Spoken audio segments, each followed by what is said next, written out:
Keempat, MAN berukuran lebih besar dan biasanya memakai teknologi yang sama dengan LAN. Oke, selanjutnya pembagian frekuensi. Wireless MAN dapat bermain pada beberapa frekuensi, yaitu frekuensi 900 MHz, 1.5 GHz, 2 GHz, 2.5 GHz, 3.3 GHz, 5.8 GHz. Dan saat ini di Indonesia yang diizinkan pemerintah untuk dipakai oleh masyarakat umum adalah frekuensi 2.4 GHz, yang kemudian dibagi lagi menjadi beberapa channel. Oke, selanjutnya desain Metropolitan Area Network itu terbagi menjadi 3. Yang pertama, non-overlapping channel. Yang kedua, omnidirectional access point. Ketiga, sectoral access point. Oke, pertama ada non-overlapping channel. Jangkauan heksagonal dengan melibatkan 3 channel. Channel pertama 2412 MHz, channel 6 2437 MHz, channel 11 2462 MHz. Dengan channel maka setiap channel harus ditempatkan pada lokasi yang tidak berdekatan agar tidak terjadi interferensi. Oke, yang kedua ada omnidirectional access point. Omnidirectional juga menggunakan 3 channel yang berbeda. Dapat dilihat dengan perbedaan warna pada susunan sel jarak warna sehingga interferensi tidak akan terjadi. Jangkauan wilayah omnidirectional yaitu 35 x 35 km persegi dan dapat mengcover 9 sel dengan 9x 30D atau 270. Selanjutnya sectoral access point dengan 3 jenis channel yang berbeda dan menggunakan access point yang berbeda, namun diletakkan pada satu tower cakupan 120 derajat sehingga dapat menjangkau 6 hingga 8 km. Selanjutnya keuntungan pada MAN. Pertama ada pertukaran data dan informasi bisa lebih cepat dan akurat. Kedua, pengembangan dalam bidang ilmu pengetahuan untuk sebuah perguruan tinggi atau sekolah-sekolah.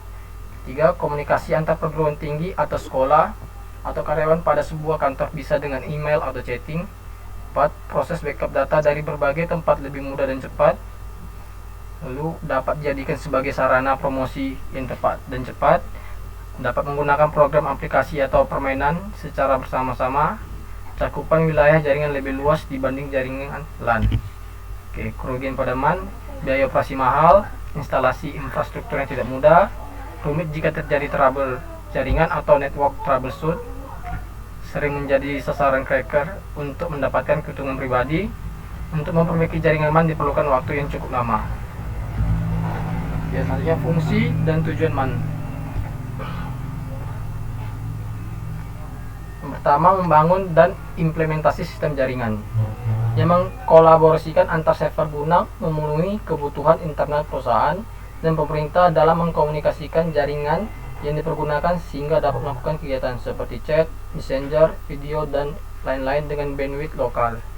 Kedua ada jenis jaringan komputer MAN.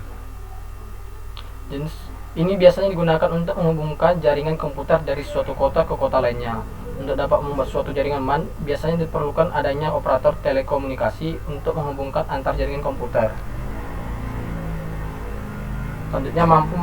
Selanjutnya, jaringan komputer MAN ini diantaranya adalah cakupan wilayah jaringan lebih luas sehingga untuk berkomunikasi menjadi lebih efisien, mempermudah dalam hal berbisnis, dan juga keamanan dalam jaringan menjadi lebih baik.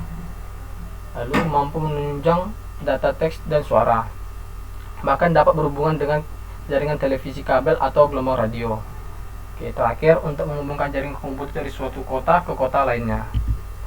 Oke, ini ada teknologi yang digunakan oleh MAN. Yang pertama ada Asynchronous Transfer Mode atau ATM.